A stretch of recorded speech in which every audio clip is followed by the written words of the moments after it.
ने test cricket में नई तारीख रकम कर दी। टेस्ट मैच में हैट्रिक करने वाले दुनिया के कम उम्र तरीन बॉलर बन गए।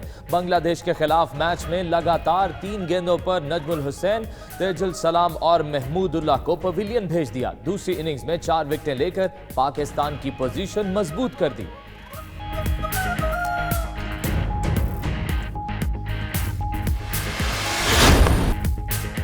रावलपिंडी टेस्ट में पाकिस्तानी क्रिकेट टीम की पोजीशन मजबूत हो गई। पाकिस्तानी टीम पहले इनिंग्स में 445 रन बनाकर आउट हुई।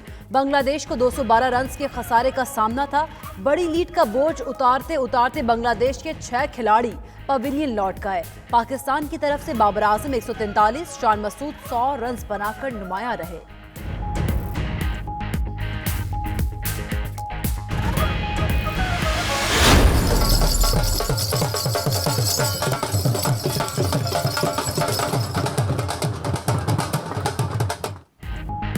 पहलवानों का एक दूसरे को जेर करने का मिशन शुरू हो गया। आलमी कबड्डी कप का लाहौर में इफ्तिताह। तकरीब में वजीर आला उस्मान बुज़दार और स्पीकर पंजाब असेंबली चौधरी परवेज इलाही की शिरकत। पहले मैच में मेजबान पाकिस्तान और कनाडा की टीमों के दरमियान जोर आजमाई होगी।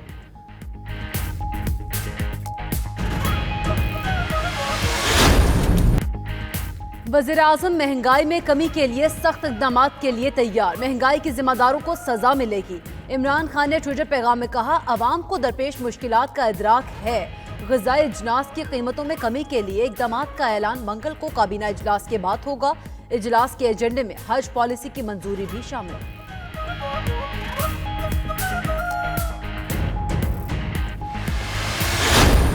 फरवरी के महीने के अंदर अंदर आप इंशाअल्लाह ताला देखेंगे बड़े फैसले करने जा रहे हैं वजीर आजम, जिससे ये महंगाई जो बढ़ी है इसकी कमर तोड़ी जाएगी, महंगाई को नीचे लाया जाएगा और उसके साथ साथ वो तमाम लोग जो इस मसनूई महंगाई के जिम्मेदार हैं उसको इसकी कड़ी सजा दी जाएगी।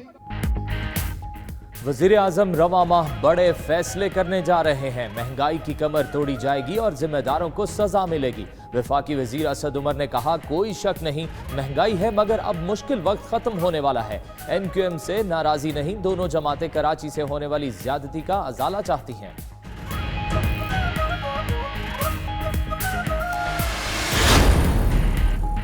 इमरान साहब जहांगीर तरीन और खुसरो बख्तियार की मिलों की तलाशी लें। तर्जुमान नून लीग मरियम औरंगजेब का वज़ीर आज़म के ट्वीट पर रद्द अमल। अब कौम को फौरी रिलीफ आपके घर जाने से ही मिल सकता है। इस्तीफा दें और जान छोड़ें।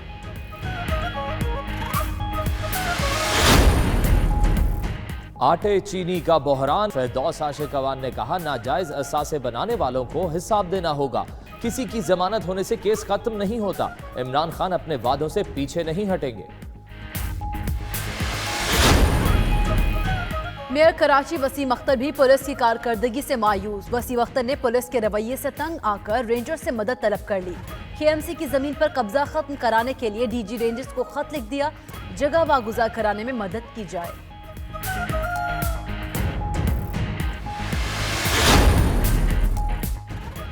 सिंध हुकूमत का IG की मीडिया टॉक पर पाबंदी का इंदिया। सईद गनी कहते हैं, रूल्स के मुताबिक पाबंदी लगा सकते हैं। वफाक के साथ IG के मामले पर कानून से ज्यादा मुशावरत कर चुके मगर सिंध को बार बार सौतेले होने का एहसास दिलाया जाता है।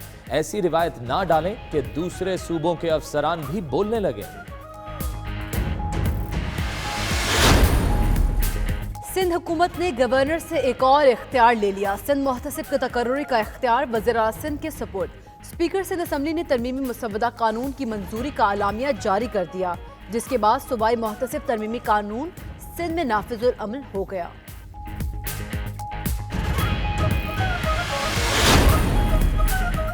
पाकिस्तान ने मुहाजिरीन के मसाइल पर 17 फरवरी को कॉन्फ्रेंस बुला ली। ईरान, तुर्की और दीगर ममालिक शिरकत करेंगे। उधर सिंध हुकूमत का 17 साल बाद अफगान मुहाजिरीन की आज सर-ए-नौ रजिस्ट्रेशन का फैसला। सूबाई महकमा दाखिला ने मुतल्लिका इदारों और वजारतों के साथ अफगानियों के मामले पर खतो किताबत शुरू कर दी।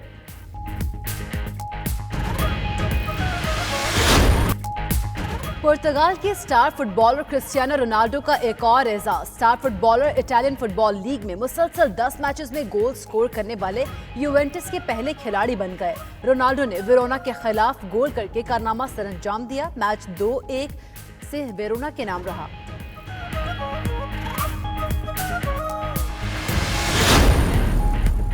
सऊदी अरब में साइकिल रेस, एक दूसरे से आगे निकलने की कोशिश। जर्मनी के फलबहास ने सबको पीछे छोड़ते हुए सऊदी टूर साइकिल रेस का टाइटल अपने नाम कर लिया। साइकिलिस्ट के टकराने से इवेंट दिलचस्प हो गया।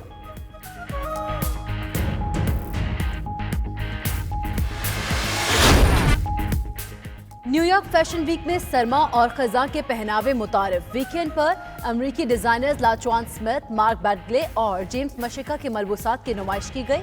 न्यूयॉर्क फैशन वीक 12 फरवरी को इख्तिताम पजीर होगा।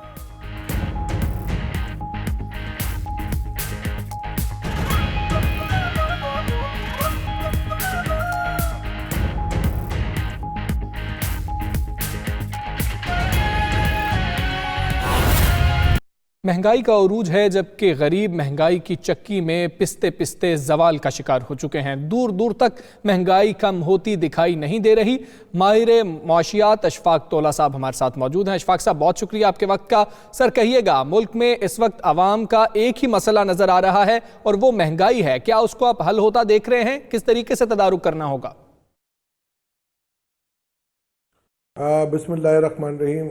देखें, ये तो कोई दो राय नहीं है कि महंगाई का एक बहुत बड़ा तूफ़ान हमें घेर के बैठा हुआ है और मेरा ख़्याल है इसको बहुत जल्द पकड़ना पड़ेगा हुकूमत को, वरना ये बुनियादें हिलाने वाला ये एक मंज़र नज़र आ रहा है मुझे। कल भी मेरा ख्याल है मीटिंग हुई है, प्राइम मिनिस्टर साहब ने अपनी इकनॉमिक टीम को बुलाया था और यहाँ तक कह दिया है, जो मीडिया रिपोर्ट्स हैं, कि कुछ भी करना पड़े, कहीं से भी पैसे काटने पड़े, कहीं से भी आपको पैसे जनरेट करने पड़े, आप महंगाई के तूफ़ान को रोकिए। तो ये एक मेरा ख्याल है अच्छा तासुर भी है और मैं ये समझता हूँ कि ये चीज़ बहुत पहले हो जानी चाहिए थी। हुकूमत के अपने आदाद व शुमार हैं, पाकिस्तान ब्यूरो ऑफ स्टैटिस्टिक्स के, जो पिछले महीनों से और पिछले साल से इसको मुवाजना करते हैं और कुछ चीज़ें जो हमारी आम ज़िंदगी में जिनका बहुत बड़ा अमल दखल होता है, उसमें अगर हम देखें तो हमारे पास दालें होती हैं। तो मूंग की दाल आपकी लास्ट ईयर से इस साल तक 80% के करीब इसमें इजाफा हुआ है शहरों में, और देहातों में इसमें 83% का इजाफा हुआ है। और अगर आप देखें चिकन में 22.5% और 18%, वीट में 24.5% और 35% देहातों में इजाफा हुआ है। शुगर में 26% और दोनों जगह 26% ही है, मगर यहाँ ये मैं बावर कराना चाह रहा हूँ, उसमें इसलिए भी थोड़ा सा इजाफा हुआ है कि 9% आपके सेल्स टैक्स में इजाफा हुआ। तो अगर मैं नेट देखूँ तो 17-17.5% का इजाफा चीनी में भी हुआ। इस तरीके से टमाटर इस हवाले से कह दीजिएगा, ये आदाद शुमार तो मौजूद हैं। वजीर आजम की जो नई पॉलिसी है, जिस हवाले से उन्होंने कहा कि जैसे मर्जी हो यहाँ पर हमें रिलीफ देना है, लेकिन बुनियादी अशिया ज़रूरिया की बात करें तो बिजली भी बुनियादी ज़रूरत है, पेट्रोल भी बुनियादी ज़रूरत है। अगर बिजली, पेट्रोल, गैस ही सस्ते नहीं होंगे तो कैसे चीज़ें सस्ती हो सकती हैं? क्या कोई पॉलिसी हो सकती है, ये कह देने से हो जाएगा? मुमकिन है ऐसा? देखिए, मैं आपको सबसे पहले ये बताऊंगा कि इन्फ्लेशन पहले बहुत कम था और एक साल में इतना जब ज़्यादा हुआ है, इससे पिछले साल और इससे कम था। अगर आप देखेंगे तो पॉलिसी ये इंटरेस्ट रेट से भी लिंक करती है। ये इन्वर्स प्रोपोर्शन में अगर हम बिल्कुल मुवाजना करें तो मुझे लग रहा है कि इंटरेस्ट रेट के ज़्यादती की वजह से भी एक बहुत बड़ा अंसर है। तो गवर्नमेंट को सबसे पहले काम ये करना पड़ेगा कि अपने IMF के जो मुआहदे को रिव्यू करना पड़ेगा। कल इस पर मैंने एक बड़ा डिटेल आर्टिकल एक मीडिया में लिखा है कि IMF से आप किस तरीके से बच सकते हो। अगर IMF से आप बच जाते हो तो मेरा ख्याल है, और अगर IMF को आप प्रोग्राम को खैराबाद कह देते हैं, तो मेरा ख्याल है आपकी काफ़ी जो पहले तो शुरू में आपकी जड़ें थोड़ी हिलेंगी, मगर मेरा ख्याल है इसके बाद आप संभाला दे सकते हैं।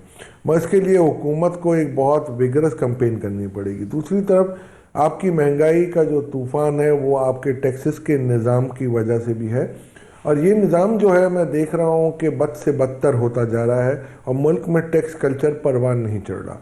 तो मैं ये समझता हूँ कि इस निज़ाम की दुरुस्तगी के लिए भी हुकूमत को बहुत जल्दी अमली इक़दाम करने पड़ेंगे।